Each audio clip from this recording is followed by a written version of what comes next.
జై శ్రీరామ్. శ్రీమాత్రే నమః. శ్రీ గురుభ్యో నమః. నిజ జ్యేష్ఠ మాసంలో కృష్ణపక్షం యొక్క ఫలితాలు 2026 సంవత్సరం నిజ జ్యేష్ఠ మాసం కృష్ణపక్షం యొక్క ఫలితాలు ద్వాదశ రాశుల వాళ్ళకి, ద్వాదశ లగ్నాల వాళ్ళకి. నిజ జ్యేష్ఠ మాసంలో కృష్ణపక్షము 29వ తారీఖు జూన్ 29 నుంచి జూలై 13వ తారీఖు వరకు ఉంటుంది. ఈ కృష్ణపక్షంలో ద్వాదశ రాశుల వాళ్ళకి, ద్వాదశ లగ్నాల వాళ్ళకి ఎలాంటి ఫలితాలని అందుకోబోతున్నారు?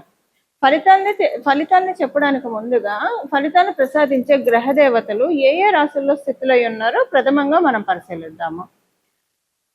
మంగళ సంచారం వృషభ రాశిలో, అలాగే మిథున రాశిలో రవి యొక్క సంచారము, బుధ భగవానుడు ఈ మాసంలో ఈ పక్షంలో వక్రగతిలోకి ఆయన వెళ్తున్నాడు కాబట్టి ఆయన సంచారము ఉభయ రాశుల్లో ఉంటుంది. కర్కాటక రాశి, మిథున రాశిలో ఉంటుంది.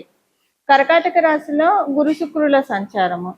శుక్రాచార్యుల వారు ఈ పక్షంలో 5వ తారీఖు నుంచి కర్కాటక రాశి నుంచి సింహరాశిలోకి ఆయన పయనాన్ని సాగిస్తారు. కేతుదేవుడు సింహరాశిలో స్థితిలో ఉన్నారు. అలాగే రాహుదేవుడు కుంభరాశి యొక్క స్థితి, శనేశ్వరుడు మీన రాశిలో స్థితిలో ఉన్నారు. ఇవి ఈ పక్షంలో ఉన్న గోచార గ్రహ స్థితులు. ఈ పక్షంలో ఉన్న ఈ గోచార గ్రహ స్థితులను అనుసరించి ఈ కృష్ణపక్షంలో నిజ జ్యేష్ఠ మాసంలో ఉన్న ఈ కృష్ణపక్షంలో ద్వాదశ రాశుల వాళ్ళకి, ద్వాదశ లగ్నాల వాళ్ళకి ఎలాంటి ఫలితాలు ఉంటాయో మనం పరిశీలిద్దాం.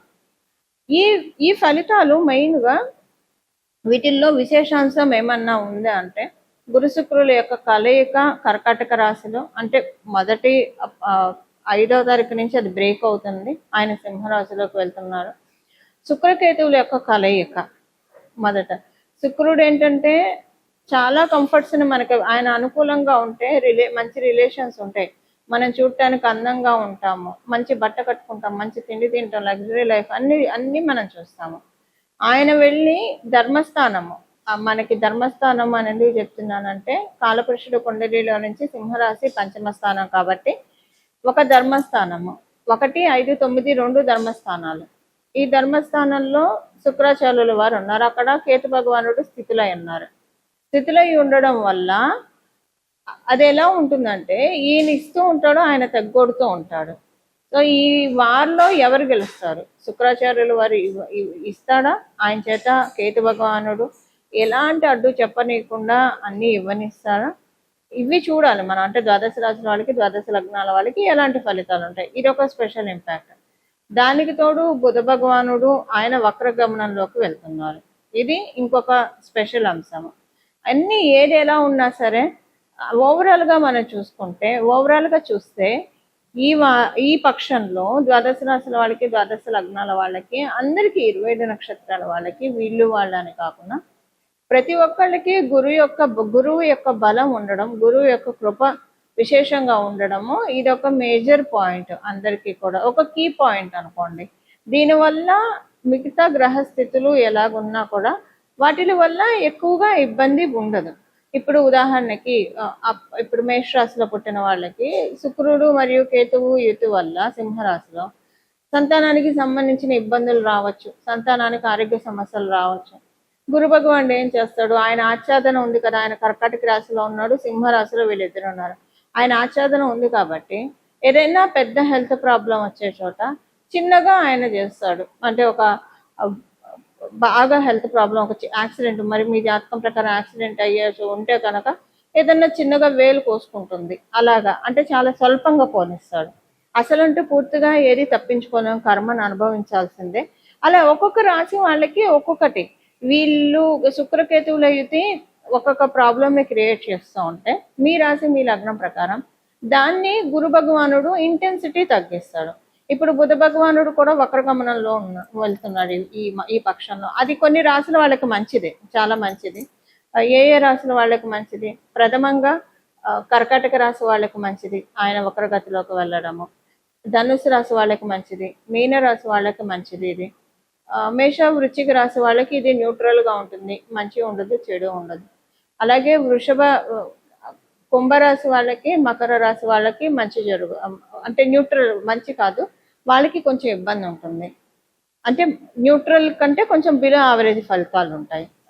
మళ్ళీ వృషభ తులారాశుల వాళ్ళకంటే బిలో కంటే యావరేజ్ కంటే కొంచెం బిలో ఫలితాలు ఉంటాయి, న్యూట్రల్ కంటే కొంచెం బిలో ఫలితాలు ఉంటాయి. అయితే ఇక్కడ కూడా ఇదే పాయింట్, గురు భగవానుడు ఆచ్ఛాదన ఉంది కాబట్టి మిథున రాశిలో, అందులో ఆయన కర్కాటక రాశిలో ఉండి వక్ర గమనంలోకి వెళ్తున్నారు కాబట్టి ఏమన్నా చిన్న చిన్న నెగిటివ్ పాయింట్స్ ఉంటే వాటిని ఆయన్ని నెగేట్ చేసేస్తాడు గురు భగవానుడు, నలిఫై చేసేస్తాడు. అది ఇప్పుడు గురు భగవానుడు సమక్షంలో ఉండడం వల్ల సేఫ్ గార్డింగ్ అనేది చాలా హైగా ఉంది ద్వాదశ రాశి వాళ్ళకి, ద్వాదశ లగ్నాల వాళ్ళకి. మరి ఇంకెందుకు ఆలస్యం, మీ రాశి వాళ్ళకి, మీ లగ్నం వాళ్ళకి ఎలాంటి ఫలితాల నుంచి ఆయన కాపాడబోతున్నారు, అసలు ఏం మంచి రిజల్ట్స్ కూడా రాబోతున్నాయి, ఇవన్నీ మనం ఒకసారి చూద్దాము. ధనుసు రాశి, ధనుసు లగ్నంలో పుట్టిన వాళ్ళకి కొన్ని అవమానకరమైన సంఘటనలు చోటు చేసుకుంటాయి. అది మిమ్మల్ని చాలా హర్ట్ చేస్తాయి. ఎందుకు ఇలాగా మిమ్మల్ని ఇచ్చేస్తున్నారో మీకు అర్థం కాదు. అది ఇంట్లో వాళ్ళు కావచ్చు, బయట వాళ్ళు కావచ్చు, ఎవరైనా బంధువర్గం వాళ్ళు కావచ్చు, అర్థం కాదు మీకు అసలు ఎందుకు ఇలా జరుగుతుంది అని చాలా బాధపడతారు మీరు. ఇప్పుడు జరిగే సంఘటనలన్నీ కూడా పాపకర్మ ప్రక్షాళననే భావించండి. కొంచెం ఈ పక్షం వరకు పూర్తిగా అనుకూలంగా లేదు. అయితే మీరు ఎక్కువగా దైవారాధన ఉంటే కనుక చాలా వరకు పరిరక్షించబడతారు మీరు. అలాగే మీరు కనుక కొంచెం మానసికంగా దృఢంగా ఉండండి. ఈ పక్షం వరకు కొంచెం పూర్తిగా అనుకూలంగా లేదు పరిస్థితులు. అవమానాలని కొంత తట్టుకొని నిలబడాల్సి వస్తారు మీరు. ఆరోగ్యం విషయంలో కొంచెం జాగ్రత్తగా ఉండండి. అంటే ఆరోగ్య సమస్యలు ఉన్నాయని కాదు, మానసికంగా ఇబ్బంది పడడం వల్ల అది ఆరోగ్యం మీద కొంత దెబ్బతీసే అవకాశం ఉంది కాబట్టి కొంచెం జాగ్రత్తగా ఉండండి. కొంచెం అవమానం జరిగిన తర్వాత అన్నీ అవే, ఈ పక్షం తర్వాత మళ్ళీ అన్నీ అవే సర్దుమణుగుతాయి. కొంచెం హర్టింగ్స్ ఉంటాయి ఈ పక్షం వరకు. అయితే ఒకటి, మీకు ఈ పక్షంలో మీ ఎల్డర్ సిబ్లింగ్స్ తోటి కావచ్చు, యంగర్ సిబ్లింగ్స్ అంటే అక్కలు, తమ్ముళ్ళు, అన్నలు, చెల్లెళ్ళు, వీళ్ళలో ఎవరు ఉన్నా సరే వాళ్ళ వల్ల మీకు ఇబ్బంది అన్నా కలగచ్చు, లేదా వాళ్ళ వల్ల మీకు బాగానే ఉంటే కనుక, రిలేషన్ అది బాగుంటే కనుక వాళ్ళకి ఏదో ఒక సమస్య వచ్చి అది మిమ్మల్ని తీవ్రంగా కలిచివేస్తుంది. అరే వీళ్ళకి ఎందుకు ఇలా అయింది అని చెప్పి, అంటే మేజర్ థింగ్స్ అయితే కాదు, మైనర్ థింగ్స్, బట్ మీరు బాధపడతారు. వాళ్ళకి ఫైనాన్షియల్ ప్రాబ్లం రావడము ఏదన్నా ఒకటి ఉంటుంది, ఉద్యోగంలో ప్రాబ్లము, దానివల్ల మీకు బాధ అనిపిస్తుంది. వాళ్ళు కూడా మీతో షేర్ చేసుకొని బాధపడడం, దానివల్ల మీకు బాధ ఎక్కువ అవుతుంది. అసలు మీకు సిబ్లింగ్సే ఎవరు లేరు అనుకోండి, మీకు ఈ పాయింట్ అప్లికేబిలిటీ ఉండదు, మీరు ఇగ్నోర్ చేసేసండి ఈ పాయింట్ని. ఇవి ఈ పక్షం యొక్క గోచర గ్రహస్థితుల ఫలితాలు ధనుసు రాశి, ధనుసు లగ్నంలో పుట్టిన వాళ్ళకి. ఈ పక్షంలో నేను ఆల్రెడీ మీకు మొదట్లోనే చెప్పాను, గురుబలం చాలా అధికంగా ఉంది కాబట్టి అమ్మవారిని గురుమూర్తి రూపంలో ఆరాధించాలి. అంటే ఎలా ఆరాధిస్తారు?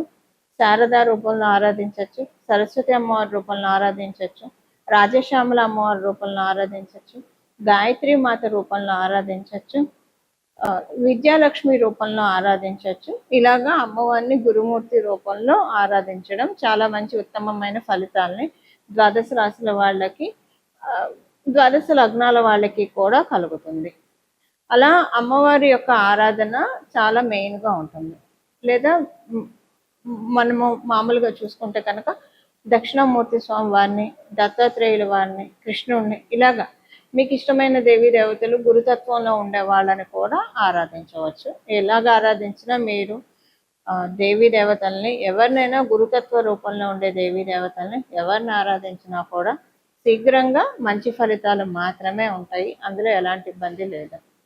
ఇలా మీకు ఇష్టమైనది, ఇప్పుడు ఇంకా దీంట్లో నేను ఇదే ఆరాధించండి అని చెప్పను, మీకు ఇష్టమైన దేవత ఆరాధన చేసుకోండి. చేసుకుంటే ప్రతిరోజు కూడా మీకు వీలుంటే తల్లిదండ్రుల ఆశీస్సులు తీసుకోండి. తల్లిదండ్రులు ప్రథమ గురువులు కాబట్టి వారి ఆశీస్సులు తీసుకోవడం చాలా సత్ఫలితాలను వస్తాయి. ఉదాహరణకి మీ తల్లిదండ్రులు, మీరు విదేశాల్లో ఉన్నారు, లేదా మీరు ఉద్యోగరీత్యా, వ్యాపార రీత్యా వేరే ప్రదేశంలో ఉన్నారు, మీ తల్లిదండ్రులు మీకు అందుబాటులో లేరు. అప్పుడు లక్ష్మీనారాయణలకి, శివపార్వతులకి దండం పెట్టండి. వాళ్ళే ఆది దంపతులు కదా శివపార్వతులు, లక్ష్మీనారాయణ. వాళ్ళే మనందరికీ జగతపితరో వందే పార్వతీ పరమేశ్వర అని చెప్తాం. వాళ్ళే మనందరికీ తల్లిదండ్రులు. వాళ్ళ పాదాలకి ప్రణామం చేయండి. కుదిరితే కనుక దేవీ దేవతల గుళ్ళ చుట్టూ ప్రదక్షిణాలు చేయండి. ఎన్ని ప్రదక్షిణాలు వీలైతే అన్ని ప్రదక్షిణాలు చేయండి. ఇలా ఇవన్నీ చేస్తే కనుక ఈ పక్షం అంతా కూడా దైవ బలాన్ని ఇంకా క్రోడీకరించుకోవడానికి చక్కటి సదావకాశం గోచార రీత్యా మనందరికీ కూడా కలుగుతాయి.